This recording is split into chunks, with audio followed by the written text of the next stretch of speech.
नमस्कार दोस्तों कल भारत और जापान के बीच में एक बड़ा डिफेंस पैक्ट साइन हुआ। आई डोंट नो आप ऐसे कितने लोगों को पता है, बट जापान के जो डिफेंस मिनिस्टर हैं वो भारत आए हुए थे और यहाँ पर दोनों देश के बीच का जो पार्टनरशिप है उसको एक कदम आगे ले जाया जा रहा है। मतलब अब सिर्फ बायर और सेलर की बात नहीं होगी, यहाँ पर दोनों देश मिलकर शिप बिल्डिंग भी करने की कोशिश करेंगे।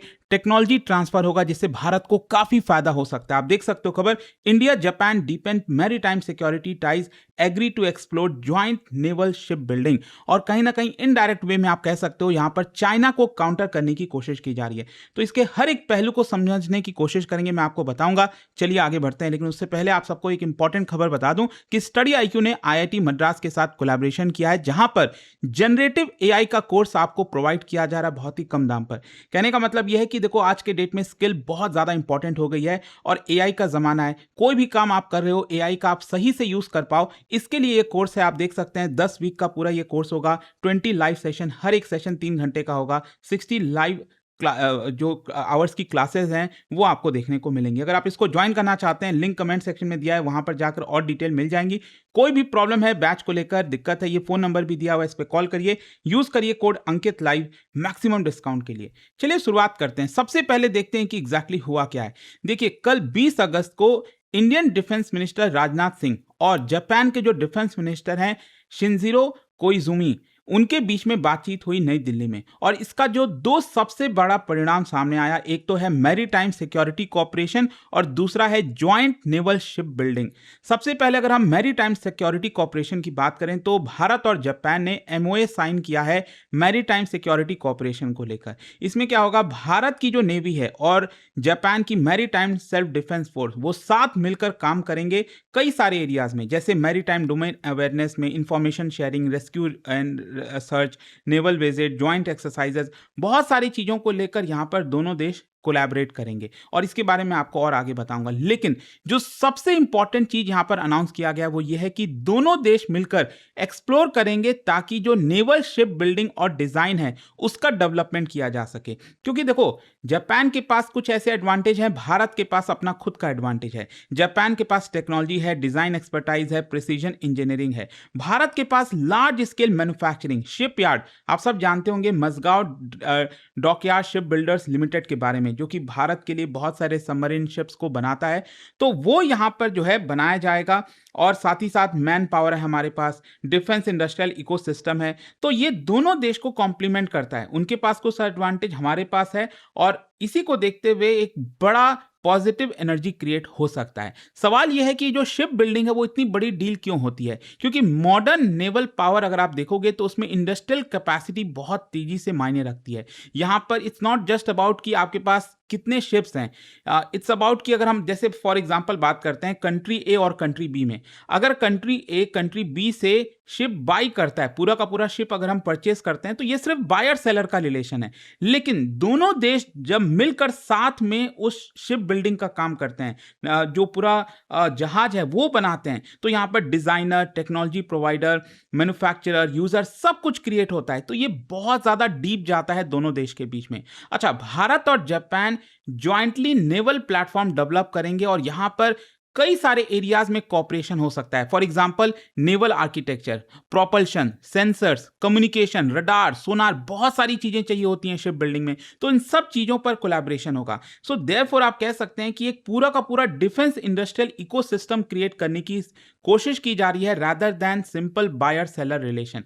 और यहां पर जो मैं आपको बता रहा था ना, भारत के पास और जापान के पास अपना अपना पॉजिटिव है। जैसे भारत का इंडस्ट्रियल बेस काफी बड़ा है, जापान के पास एडवांस मैन्युफैक्चरिंग है, भारत के पास शिप बिल्डिंग वर्कफोर्स काफी बड़ी है, इनके पास high end ship building expertise है, भारत के पास डिफेंस मैन्युफैक्चरिंग तेजी से ग्रो हो रहा है, अब तो हम एक्सपोर्ट भी करने लग गए हैं, उनके पास नेवल टेक्नोलॉजी काफी मैच्योर हो गई है, तो वो टेक्नोलॉजी भारत को मिल सकती है। तो आप समझ रहे हो ना, अगर ये दोनों अगर हम ऑब्जेक्टिव को कंबाइन कर दें तो एक बड़ी शक्ति क्रिएट हो सकती है। तो इंडियन गवर्नमेंट एक प्रकार से इस रिलेशनशिप को और ज्यादा आगे बढ़ाना चाहती है। भारत का जो स्केल और कैपेबिलिटी है उसको जापान के टेक्नोलॉजिकल एक्सपर्टाइज के साथ मैच कराना चाहती है।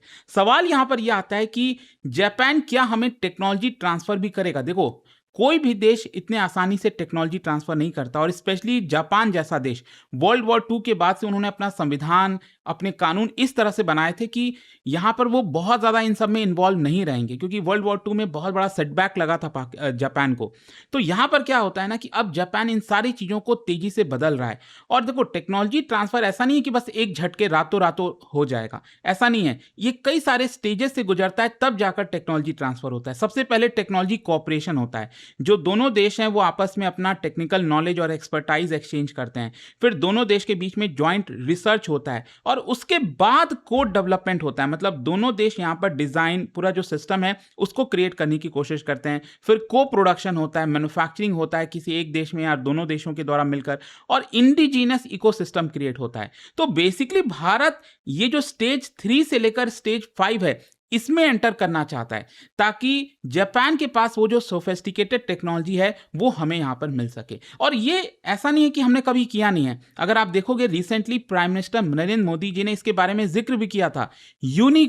यूनिकॉर्न मास्ट बेसिकली एंटीना होता है। मैं आपको बताता हूं, ये जो शिप आप देख रहे हो, इसमें ये जो ऊपर लगा हुआ है ये एंटीना है, और इसका बहुत इंपॉर्टेंट रोल होता है। नॉर्मली क्या है कि जो नेवी शिप्स होते हैं उसमें कई सारे एंटीना लगे रहते हैं जगह जगह पर, और उस अलग अलग एंटीना का अलग अलग काम होता है, राइट। लेकिन जापान के पास ये टेक्नोलॉजी थी कि वो अपने सिंगल एंटीना के थ्रू ये सारे काम कर सकता है। कम्युनिकेशन, रिलायबिलिटी, मतलब इलेक्ट्रोमैग्नेटिक सिग्नेचर रिडक्शन, ये सारा एडवांटेज जापान के साथ था। तो जापान ने वो टेक्नोलॉजी भारत को दी। दोनों देशों ने मिलकर को डेवलपमेंट किया, को प्रोडक्शन किया यूनिकॉर्न एंटीना का। ठीक है, एक सिंगल एंटीना जो कि पूरे के पूरे शिप को कंट्रोल कर सकता है, उसको हमें एडवांटेज प्रोवाइड कर सकता है। और इसीलिए पीएम मोदी ने बताया कि ये जो यूनिकॉर्न मास्ट है, ये भारत जापान डिफेंस को डेवलपमेंट प्रोजेक्ट का पहला रूप आप देख सकते हो। सो दैट इज वाई आप कह सकते हैं कि ये जो फर्दर हम डेवलप करने की बात कर रहे हैं, ये इसी का ही एक्सटेंशन है। अच्छा, यहां पर सवाल यह आता है कि जापान इतना अब विलिंग क्यों हो रहा है? क्योंकि हिस्टोरिकली जैसा मैंने बताया कि जापान इसमें बहुत ज़्यादा चैलेंज फेस करता था। वो अपने टेक्नोलॉजी को इस तरह से आसानी से ट्रांसफ़र नहीं करता था। लेकिन जापान को भी अब यहाँ पर खतरा है, डर है। किससे? चाइना से। सबसे बड़ा कंसर्न चाइना ही है जापान के लिए। जापान लगातार यहाँ पर अपना जो चाइना है वो अपना नेवल एक्सपेंशन कर रहा है। ईस्ट चाइना सी में जो टेंशन है वो बढ़ रही है, ताइवान को लेकर कंसर्न। तो यहाँ पर जापान को काफ़ी ज़्यादा चिंता है चाइना से। फिर नॉर्थ कोरिया भी कोई हल्का तो है नहीं। नॉर्थ कोरिया पे ballistic missile, nuclear programme, missile testing, तो दोनों देशों से खतरा है जापान को। और इसीलिए जापान अब चाहता है कि इंडो पैसिफिक में और देशों के साथ अपना पार्टनरशिप मजबूत किया जाए। इनफैक्ट अगर आप देखोगे 2026 में जो जापान की डिफेंस पॉलिसी आई थी, उसके डॉक्यूमेंट में यहाँ पर बड़ा चेंज लिखा हुआ था। यहाँ पर जो डिफेंस इक्विपमेंट ट्रांसफर फ्रेमवर्क है, including major revision to the rules governing transfer, इन सब में जापान ने बदलाव किया ताकि और देशों के साथ कॉपरेशन हो। और जब भी जापान के फ्रेंडली कंट्रीज की हम बात करेंगे तो उसमें Bharat one of the top countries में आता है। तो ऑब्वियस सी बात है, अगर जापान अपनी पॉलिसी चेंज कर रहा है तो इसका सबसे बड़ा बेनिफिशियरी भारत यहां पर हो सकता है, और इसीलिए ये चीज आपको देखने को मिलेगी। अच्छा, इस पूरे एग्रीमेंट में ये जो पैक्ट कल साइन हुआ, इसमें ज्वाइंट एक्सरसाइजेस और इंटर ऑपरेबिलिटी की भी बात कही गई है।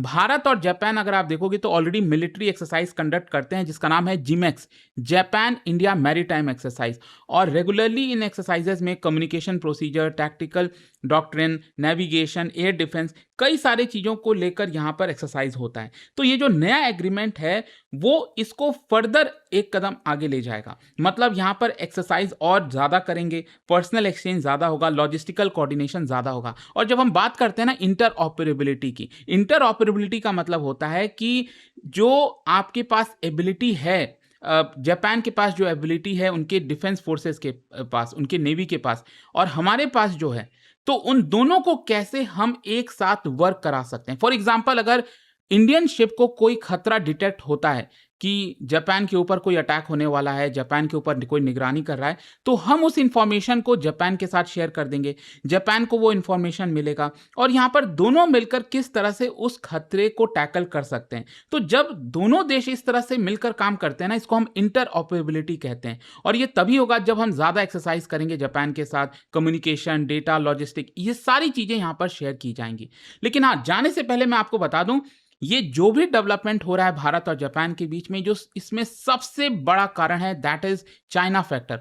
ऑल्दो आप देखोगे भारत जापान ने ये जो एग्रीमेंट साइन किया उसको free open rule based Indo Pacific का नाम दिया और चाइना का जो नाम है उसको अवॉइड किया, लेकिन डेफिनेटली इनडायरेक्ट वे में आप कह सकते हैं कि यहां पर चाइना को ही टैकल करने की कोशिश की जा रही है, क्योंकि चाइना अगर आप देखोगे तो लगातार अपना जो एक्सपेंशन कर रहा है, नेवल एक्सपेंशन से लेकर हर एक चीज, तो यहां पर भारत का भी इंटरेस्ट जुड़ा हुआ है, जापान का भी इंटरेस्ट जुड़ा हुआ है, एंड दैट इज वाई वो हम दोनों देश एक साथ आ रहे हैं ताकि चाइना को काउंटर करें। देखते हैं अब आगे इसको लेकर क्या होता है। आई होप कि इस वीडियो से आपको डिटेल में समझ में आ गया होगा कि कल भारत जापान में हुआ क्या। जाने से पहले एक इंटरेस्टिंग क्वेश्चन, क्या बता सकते हो माउंट फिजी के बारे में? फूजी आप सब जानते हैं जापान में ये जो माउंटेन है माउंट फूजी, इसको लेकर 3 स्टेटमेंट दिया हुआ है, आपको बताना है कौन सा करेक्ट है और इसका जो राइट आंसर है आप सब जानते हैं, मेरे इंस्टाग्राम पर तो मिलेगा ही, वहां पर अगर आप नहीं हो कोई बात नहीं, टेलीग्राम से ले सकते हैं इसका सही उत्तर। और दोस्तों जैसा मैंने आपको बताया आईआईटी मद्रास के साथ मिलकर स्टडी आईक्यू ने जनरेटिव एआई फॉर भारत का कोर्स लॉन्च किया है, जिसमें आप अच्छे तरीके से पूरा जो एआई कोर्स है उसको ले पाएंगे, उसको समझ पाएंगे, उसको अपने रियल लाइफ में इस्तेमाल कर पाएंगे, आप अपनी स्किल को अपग्रेड कर सकते हो। कल से ये पूरा कोर्स स्टार्ट हो रहा है batch, don't forget to use this code Ankit live, link comment section में दिया हुआ है। कोई अगर आपको डाउट है, प्रॉब्लम है, ये फोन नंबर है, इस पे कॉल करिए, मेरी टीम आपको गाइड कर देगी। स्टडी IQ IAS, आपका सिलेक्शन हमारा मिशन।